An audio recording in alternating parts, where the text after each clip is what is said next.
nice to be here. As a journalist, I used to cover things that were, fun to talk about at dinner parties, it's overseas conflict, things like that. Now I've been writing about the data center industry for years and years. Nobody ever wants to hear me talk about the data center industry over dinner. So it's nice to have an audience who let me talk about data centers a bit. So really nice to be here. As Libby said, I write for Biznow. And if I can just self-promote for a second here, we have a data center focused newsletter. It's really just links to some kind of the top stories from the week, all the stories we've written on the data center sector, and just top headlines from around the business. It goes out Mondays and Thursdays. If you're interested in the data center sector and sort of understanding it, keeping up with it, it's a really good way to do that, to subscribe to that. So anyway, there's my self-promotion. And I will also say, if you take one thing away from this talk about Biznow, who I write for, it should be that it does not stand for Business Now. It was founded by somebody named Mark Biznow. So that's my favorite fun fact about my employer. So, Thank you. So anyway, yeah. So if we can go forward one slide. Yes. Let me see. So, this topic, I came into this saying, let's talk about what's next for data centers in 2025. And the answer to that question became a heck of a lot more complicated yesterday. This is a really interesting moment, today specifically, to be talking about data centers. The news, the unveiling of DeepSeek, the Chinese AI model, the model's called R1, but the Chinese AI firm, that created havoc yesterday on Wall Street, that has potential to be a real sort of paradigm shifter for the data center industry and the AI infrastructure space more broadly. It really has the potential to sort of change the demand landscape and really undermine some assumptions that have sort of been consensus for the past couple of years. Mark Andreessen, the venture capitalist, Silicon Valley venture capitalist, called it a Sputnik moment. And it's easy to sort of overhype these things, and there can be a bit of hysteria.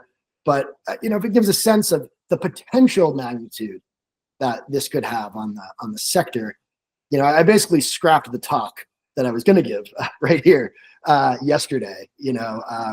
Because so many of the things that basically everything I was talking about was sort of called into question or made far more uncertain by the emergence of DeepSeek's R1 model. So anyway, there's the caveat that it won't end up having any impact at all. Perhaps, who knows? These things are very fluid, but this is really the first sort of moment I can think of in covering the space where it's been like, oh, this, it could really be paradigm shifting, this one event. So we will see. So I'm going to kind of frame things through that, just because I think it's really relevant right now. And it is sort of an interesting lens to sort of explore some of the trends shaping the industry. So I'm going to talk about that. And then at the end, I'm going to switch gears a little bit and sort of switch to talking about the regulatory landscape, because I don't know if you guys know, but there's a new president, and the change in administration really actually might have a significant impact on the data center sector from a real estate perspective. And also there's a lot of shifts going on at the state and local level across the country that are sort of, it's sort of collectively a major trend that's worth talking about. So, I originally, and this was in the email, I was going to talk a bit about sort of the cryptocurrency mining space and how it's sort of becoming more part of the mainstream data center industry. I just had to cut that out because there's so many things going on right now that I kind of had to get pushed to the side. But I'm leaving 50 minutes at the end for Q&A. And if you're interested in that, it's definitely interesting. Happy to talk about it. So just ask. I'll be excited to talk about that. So circling back to DeepSeek, right? A lot of you are probably familiar with this. It was all over the news yesterday. It had a significant impact on Wall Street. But let's just go through the basics real quick for those who might not be quite as familiar. So DeepSeek, it's a Chinese AI developer, and they released a new model, which they called R1. It was actually last week, but really became news over the weekend. And just to kind of explain the basics here, it's the equivalent of the models underpinning like ChatGPT or Meta's AI products, or any of the American companies. It's what underpins those products. So the DeepSeek model, in terms of what makes this a big moment, the DeepSeek model is not like better than the models that OpenAI, Meta, whoever are putting out there. I'm not an expert on AI models, but the consensus from what I read seems to be that it's actually a little worse, not much worse, but it is comparable. And so it's not the functionality of this model that makes it sort of revolutionary. What makes this, a Sputnik moment, if you will, is that training it uses just a fraction of the computing power and by relation, actual energy power, than the models that have been developed by, the big US AI firms. It used far fewer chips, NVIDIA GPU processors.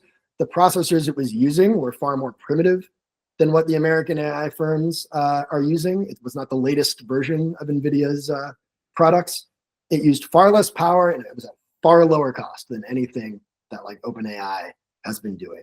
So to get specific and to give you a sense of the scale here, according to DeepSeek, training one of their AI models cost $5.6 million. And compared to an American AI firm, we'll take Anthropic, who's a big AI developer, they've spent in the past close to $1 billion training an AI model. The cheapest one they've trained has been close to $100 million. So 5.6 million versus close to $1 billion, pretty darn significant. And DeepSeek used only around 2,000 NVIDIA chips. The American developers, to get basically to the same end, have been using tens of thousands. So we're not talking marginal improvement here. They were doing things in a completely different way than US data center firms were doing it. And so easy to see why. I read something in The Information that was describing Meta's AI engineering teams as being, in panic mode. And it's easy to see why. The scale of greater efficiency was so great. So I'll take a quick step back here and add the caveat that, some have suggested that DeepSeek may not be being totally honest about how they train this AI. They might have used some additional compute that they didn't disclose. These suspicions reported a couple different places, Wall Street Journal among them. Obviously, China, there's not maybe the transparency you'd get here, but I think the overarching assumption is that this is the real deal. It's certainly the assumption that analysts in the space were making in the markets yesterday, and so that's kind of the assumption I'm running with here. And if that is the case, the discovery that you don't need nearly as much computing power as previously thought for AI training, that is potentially just massively disruptive to the data center demand paradigm, particularly the projected growth of the data center sector, looking years down the line. It raises questions about the projections of a massive increase in the build out of new data centers in the years ahead that were basically a consensus a few days ago. And a big part of the fear you saw on Wall Street yesterday is about that sort of future demand growth. You had, and demand growth, AKA the construction of new data centers. The fear is it's going to be a lot less than people anticipated. It's really, DeepSeek it's undermined the central thesis underpinning a big chunk of data center demand and really the whole AI infrastructure ecosystem. And that's that to make AI models better, more powerful, doing that requires scaling up the computing power used to train them, right? So if you think about it, since ChatGPT kicked off, the AI arms race back in 2022, the major cloud providers and Meta have been spending hundreds of billions of dollars in CapEx, buying the most powerful chips from NVIDIA and other chip producers, and leasing new data centers or building them themselves as fast as they possibly can. And so the demand growth people were talking about, the growth of development people were talking about, McKinsey, there's a lot of numbers out there. I just chose McKinsey sort of at random. They saw hyperscale data center demand increasing by 22% annually through 2030.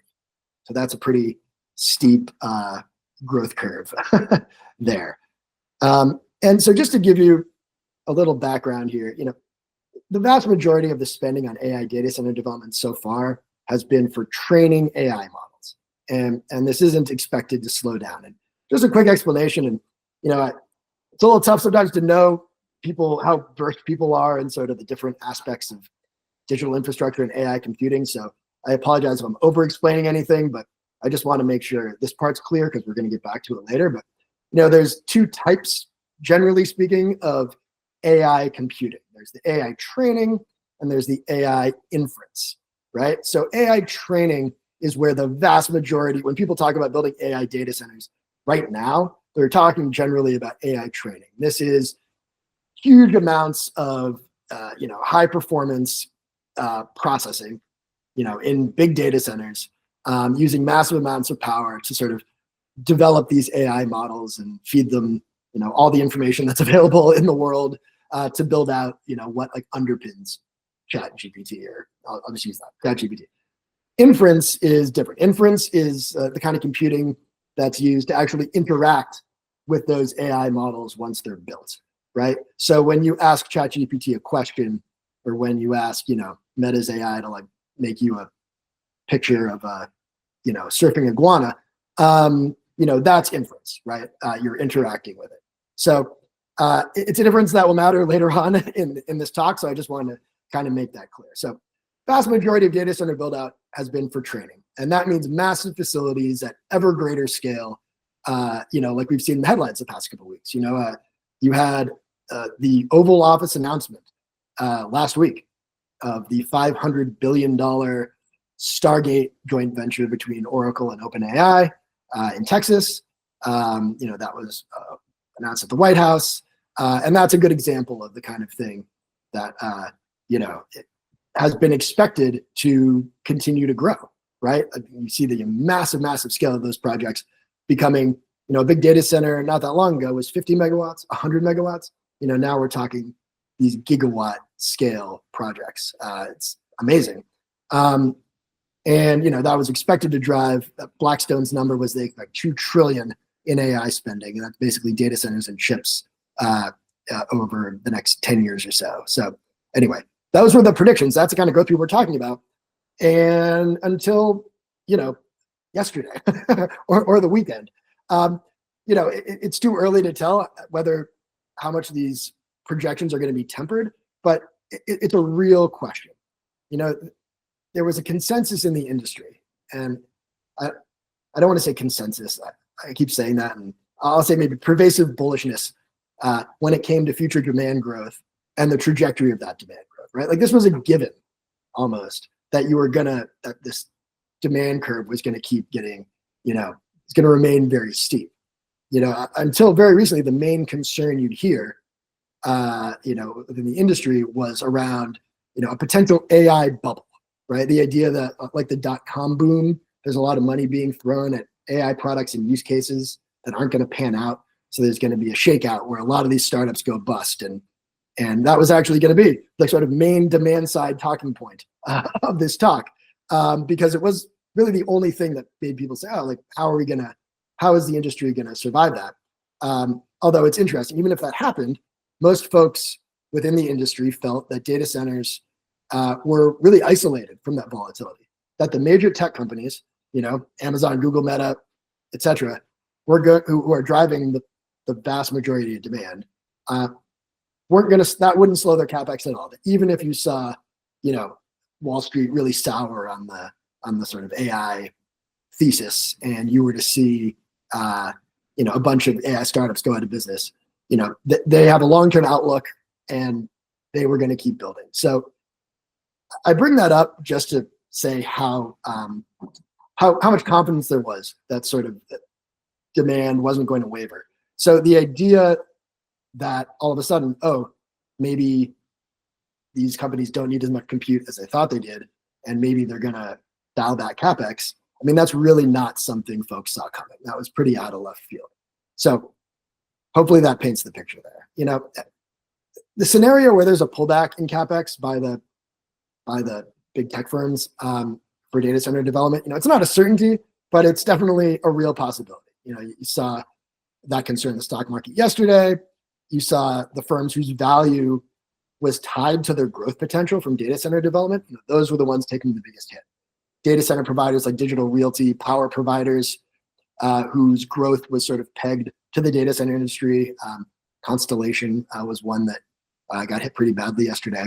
And you heard it explicitly from analysts who cover the space. I just pulled one at random, but an analyst at Mizuho said if the claims made about this AI model are accurate, there's likely to be a reevaluation of AI capital spending. So the big tech firms' capital spending on AI is in question. The timing is very interesting. The big tech firms all report their earnings this week.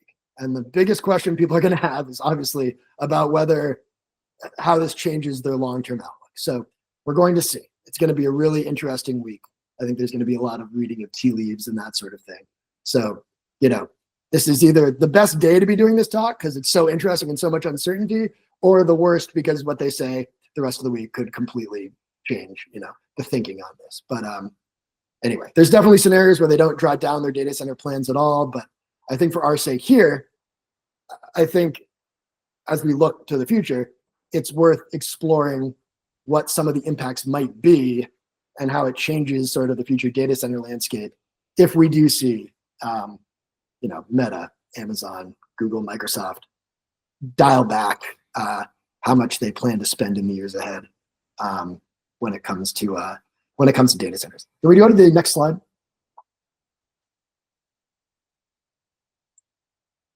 Thank you so much.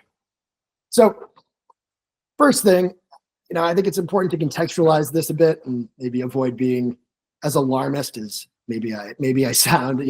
In the short term, this is not going to be catastrophic for the data center sector, right?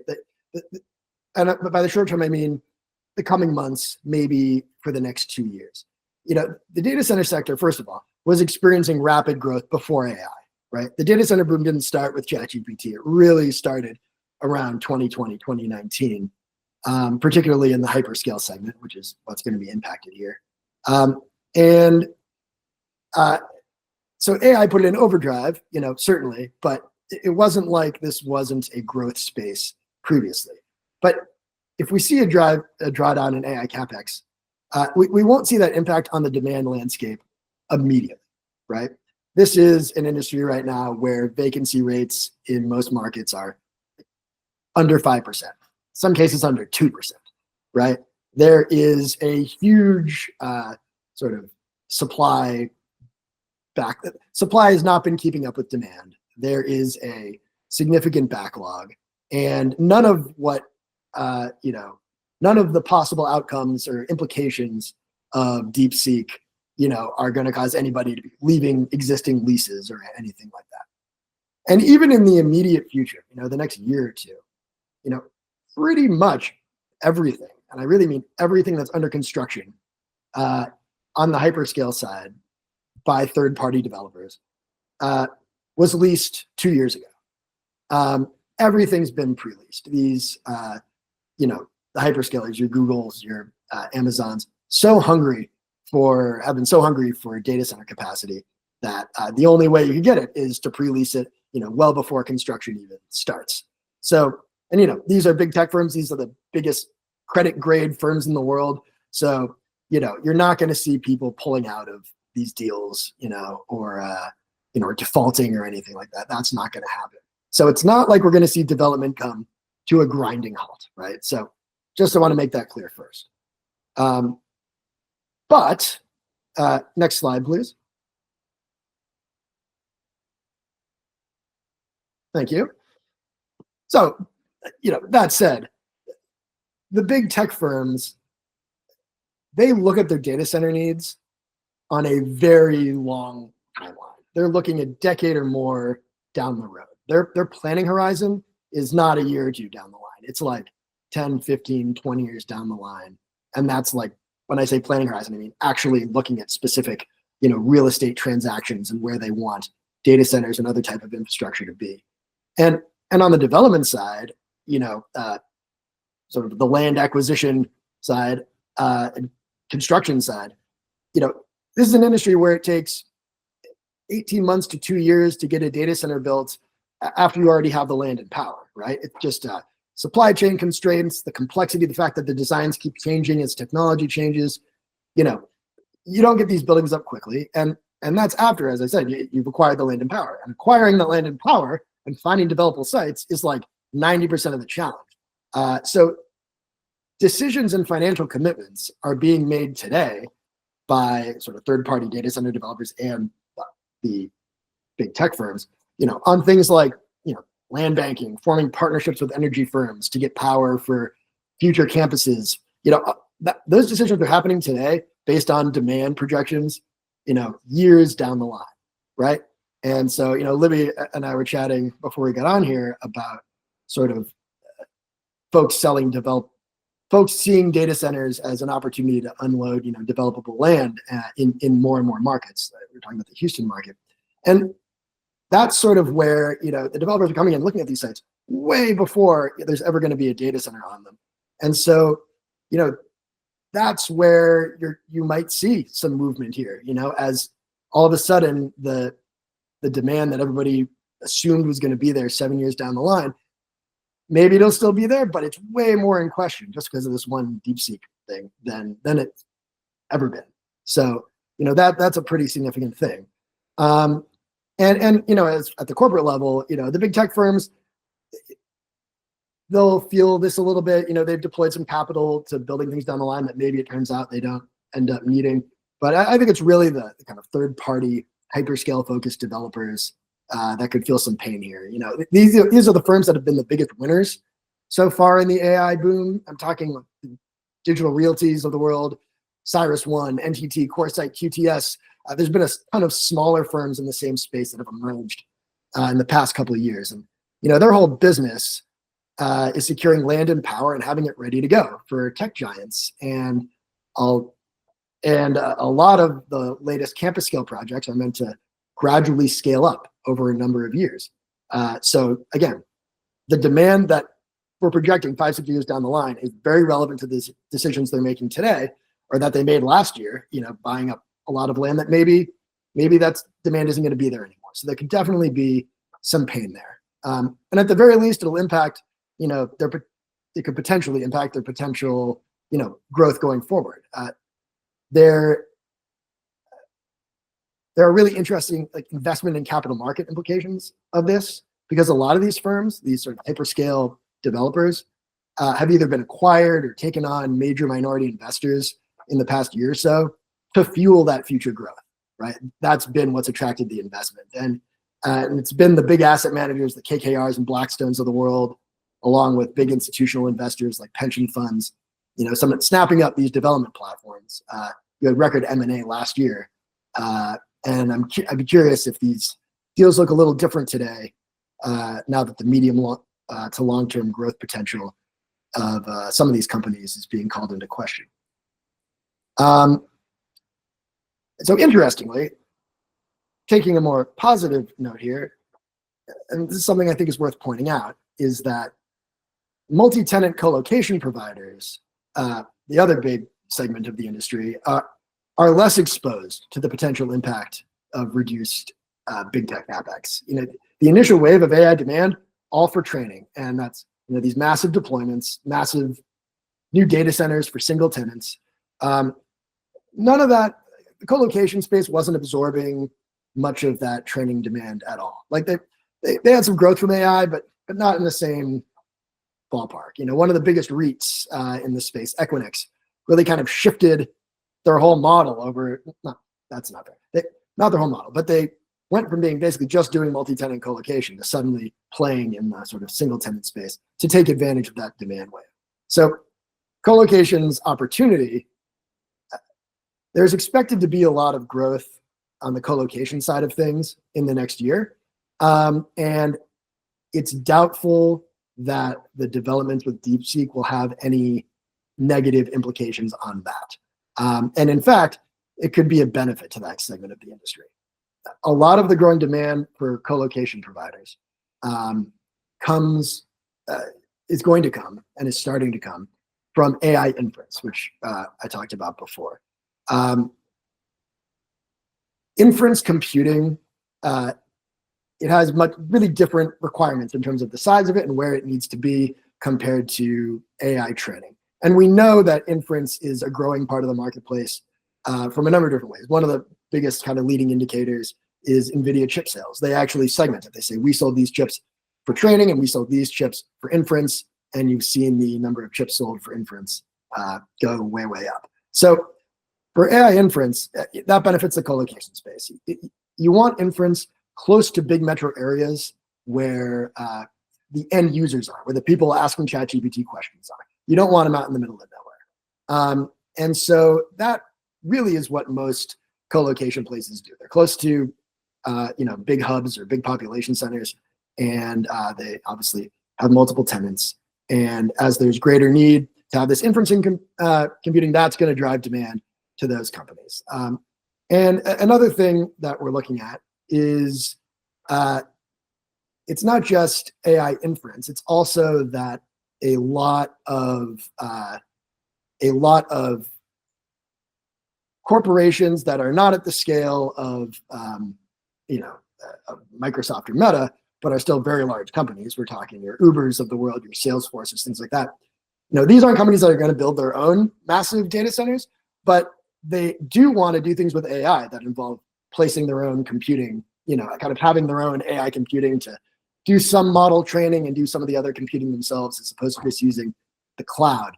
And so that kind of adoption is really picking up this year and is expected to. So that is another sort of driver of demand towards the co-location side of things. And in terms of DeepSeek's influence on that, not only is it probably not a negative, it's been interesting to see some people frame it as a potential positive. The CEO of Microsoft, Satya Nadella, tweeted out something yesterday that kind of took that positive spin. What he basically said was that DeepSeek has the potential to make AI cheaper and more accessible.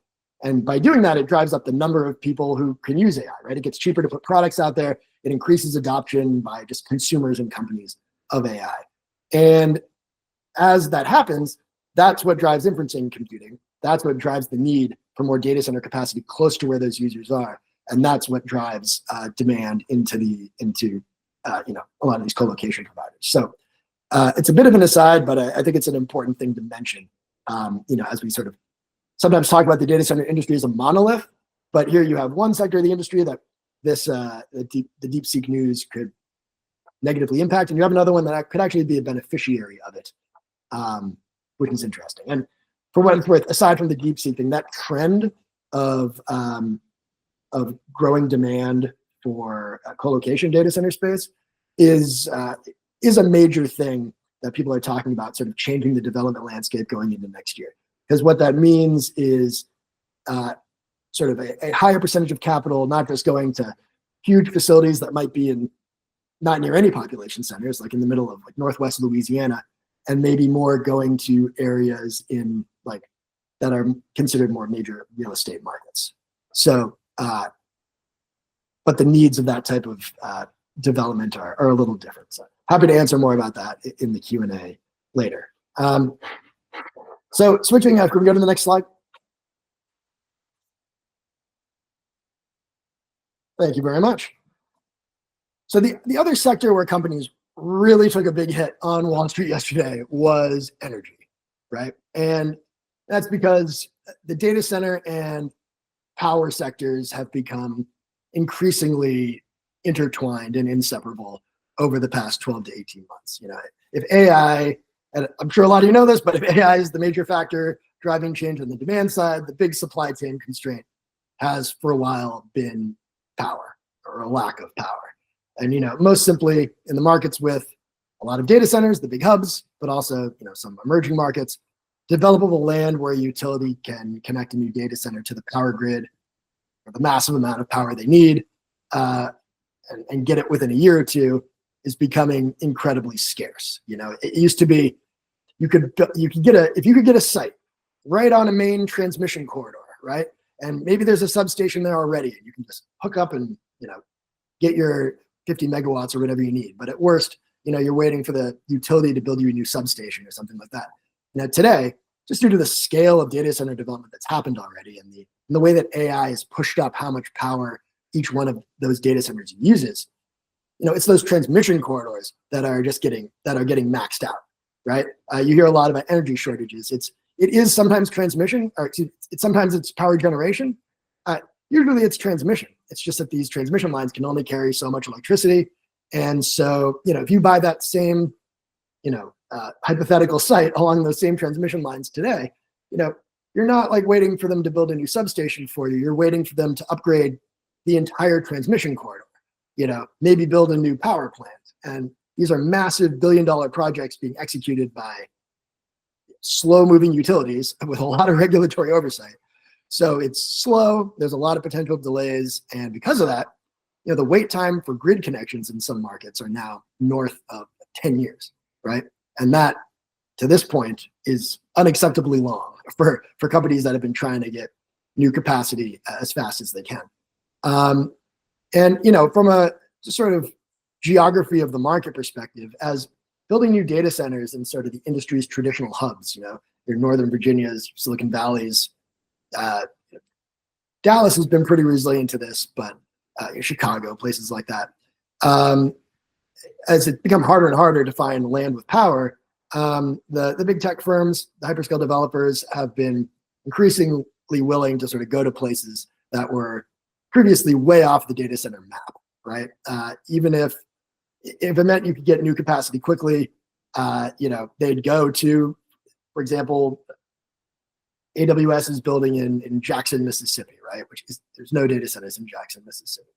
And it was because, the revenue opportunity from having that capacity and being able to train up these AI models quickly, and maybe it's more the opportunity cost of not having that compute capacity was so great that they were willing to. Building outside these hubs meant you'd have to basically pay to build out your own fiber infrastructure, build out maybe a lot of power infrastructure. The cost of developing it just way, way higher. But it was worth it to them just because the opportunity cost was so great of not having it. But with the DeepSeek news, if there really is a sea change here where less compute's needed to get to the same end, perhaps that math that makes that worth it is something that needs to be reevaluated. So just something to keep an eye on. Let's see. So I already talked about how AI, increasing the amount of power that's needed. I guess I'll explain this really quickly, but just for those, I assume a lot of people know this, but the reason for that is just that the processors, when we talk about a more powerful processor, like a semiconductor that does more than an older semiconductor, it's literally it uses more power. It's literally more powerful. And so the power densities of data centers have increased. So the amount of power each data center uses per square foot has shot through the roof.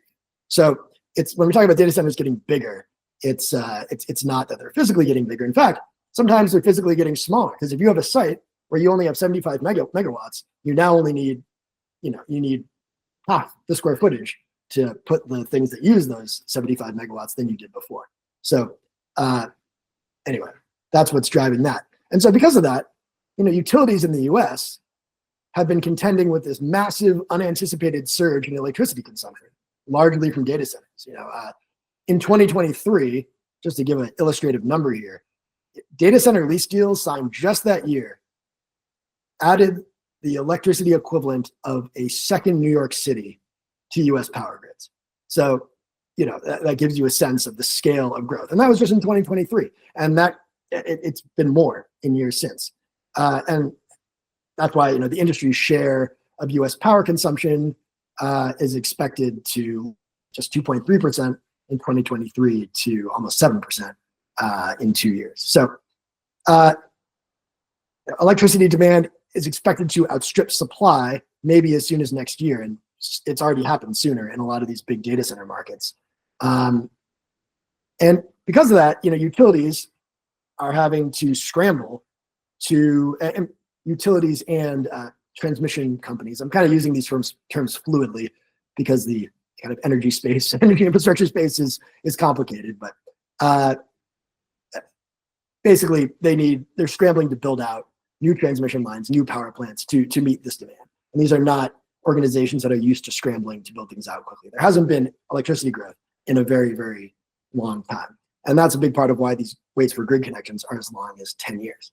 So for a lot of utilities, this has been a big struggle, right? Like I said, they're not used to this sort of environment. But for other folks in the energy space, this has been a really big opportunity, right? And also for people who invest in the power space, this has been a really big opportunity. One of them, which I'll mention quickly, nuclear firms, for example. Nuclear power, in the past few years was oftentimes unprofitable, right? Especially when it was coming from these old legacy power plants. It was pretty unprofitable to sell just to utilities. But all of a sudden, data centers are willing to pay more for power just because they need it that badly. And so you have things like 3 Mile Island turning on a reactor that had been shut off for a few years to sell power to Microsoft. You have AWS buying land directly from the Susquehanna nuclear station in Pennsylvania to just directly supply it with electricity. And so nuclear, and there's a lot of talk about like micro reactors and things in the future. That's a little bit down the line, but nuclear is one area that has benefited from this. But the biggest beneficiary on the energy side, and this is the takeaway on the energy side, I think that's most important, has been natural gas, right? There are utilities that are trying to up their generation. Natural gas is the quickest way to do it, right? By far. But equally importantly, a lot of data center firms are now basically saying, okay, we're not going to get grid connection for 10 years. Let's just build a power plant right on our campus, or join with an energy developer or a utility to build a power plant right on our campus and power it directly. Probably the two most high profile examples of this: Meta, massive project in Northwest Louisiana that they did in conjunction with a utility whose name I am forgetting, but big natural gas power plant. And even that Stargate thing that Trump helped announce a few weeks ago, that also is initially going to be powered by on-site gas generation. So the data set, this extra demand from the data center sector has been really significant for the natural gas space, right? So to give you an S&P Global number here, it's a data center growth could add 50 gigawatts of new gas generation to U.S. grids by 2030, single-handedly raising power sector gas demand in the U.S. by almost 17%. And on the just pure real estate side, it's not just looking for land. Finding land with access to power doesn't just mean finding land along transmission corridors anymore. It means finding land along natural gas pipelines, right? So all of a sudden, that math really changed. So there's this surge in demand for on-site generation, natural gas. It's not just going to grind to a halt. It's going to continue. It's definitely a major trend going into next year. But looking a little farther out, if there actually is a meaningful cutback in big tech capex, right? I think it's reasonable to speculate that some of this projected demand for these power solutions, for natural gas, for new power plants, it might not materialize. And certainly investors felt that way yesterday, right? And that's why you saw a lot of those firms take a big hit. And, it'll be interesting to see how that plays out on sort of the investment capital market front as well. You've had a lot of large firms, Blackstones, KKRs of the world, large private equity. They're increasingly treating data centers and energy infrastructure together. In fact, KKR literally last week combined their infrastructure practice and their data center practice together because they basically had become the same thing. You needed to develop one to get the other. And so, they combined the practice. You had, also KKR, interestingly, bought 20% of one of the largest U.S. utilities operations in 3 markets. So they bought AEP, American Electric Power. They bought 20% of their operations in Ohio, Michigan, and Indiana, sort of fast-growing hyperscale markets. And that was a decision based really just on expected power demand years down the line. So as we're seeing a lot of those big investment decisions, there is this possible. It's that demand growth is no longer a sure thing.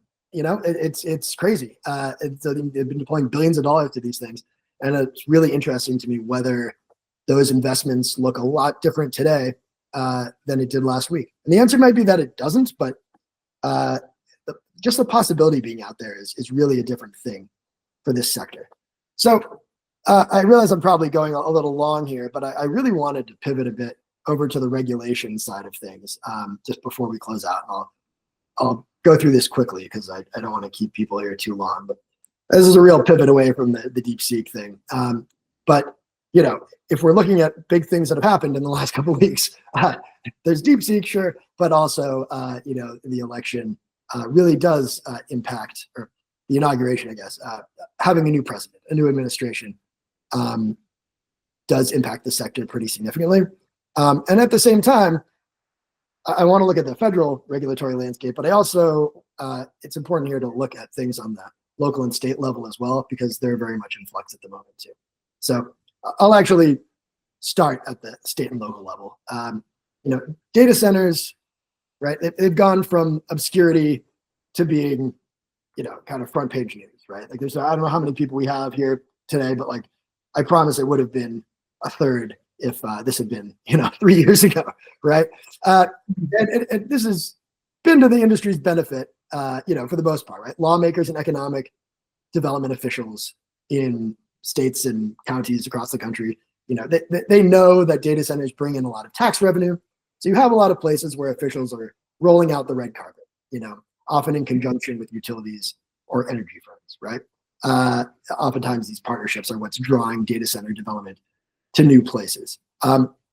Also, just one thing that's an important context to put in here is one of the prerequisites for large-scale data center development is the presence of a sales and use tax exemption for data centers.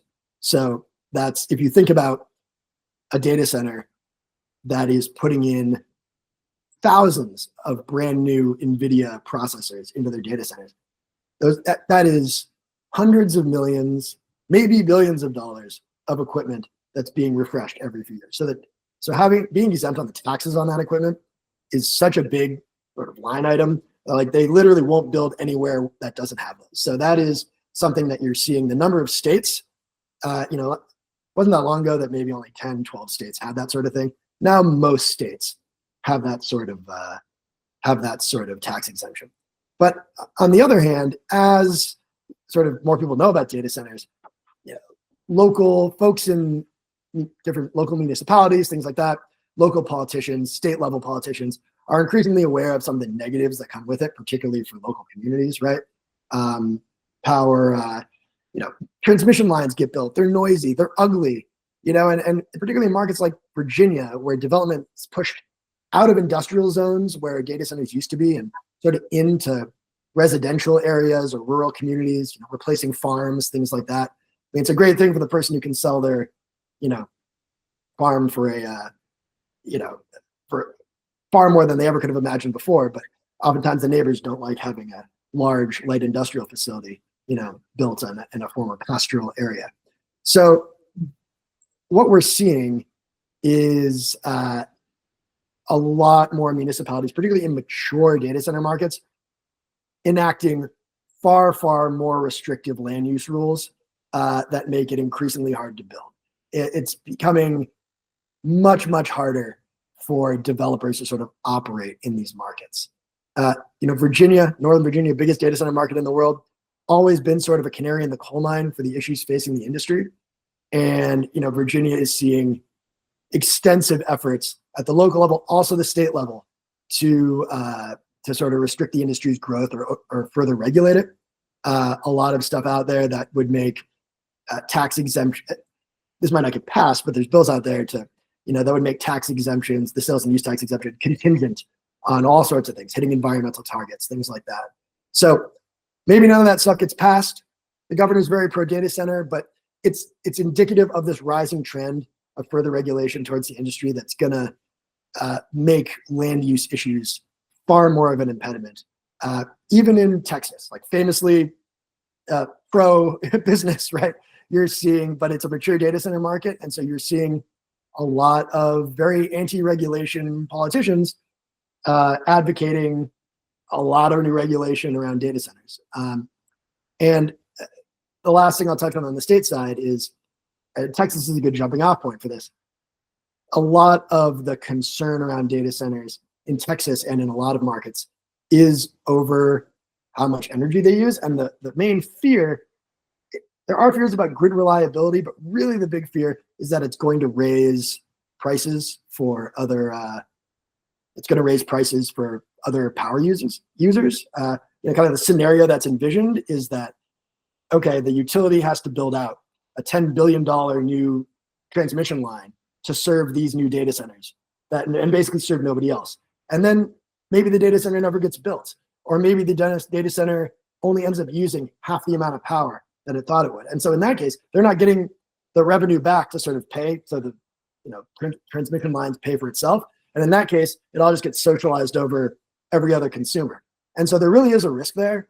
And it's a risk that I think the DeepSeek thing makes even larger, right? As these campuses that have been planned to be expanded over 10, 15 years, all of a sudden, like, oh, maybe we're not going to do that anymore. And in that case, like, that really can drive up power prices significantly. So you're also seeing a lot of utilities, state regulators putting in new specialized data center tariffs that make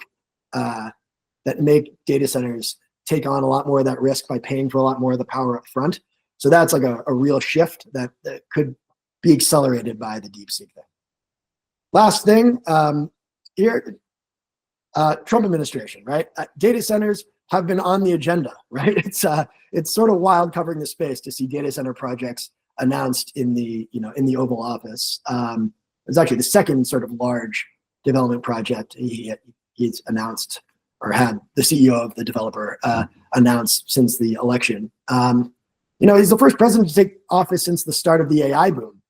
And so, it's the first time you've really had it be a major focus of an administration right at the beginning. And, to be fair, the Biden administration really did focus on this stuff as well. And they're continuing a lot of the stuff Biden did. But overall, from a bottom line perspective for the industry, most people view the new administration as a net positive. The biggest part of that is reduced regulation around natural gas and other power generations. As I said, you got utilities trying to build new data centers as fast as possible, on-site generation becoming more common.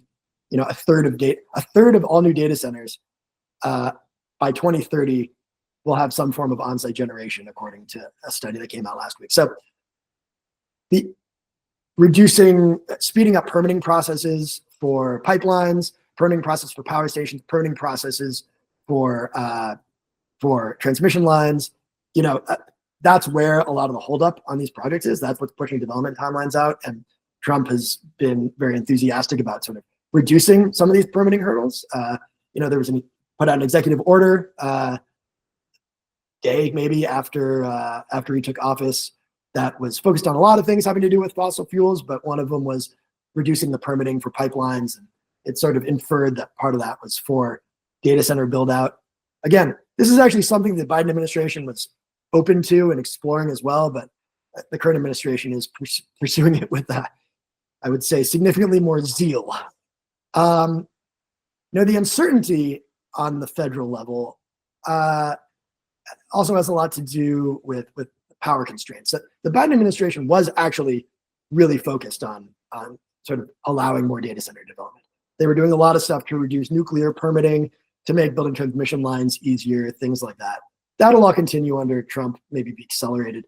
But they were also, Biden administration was taking some pretty creative approaches to help with the power constraints beyond just adding new infrastructure.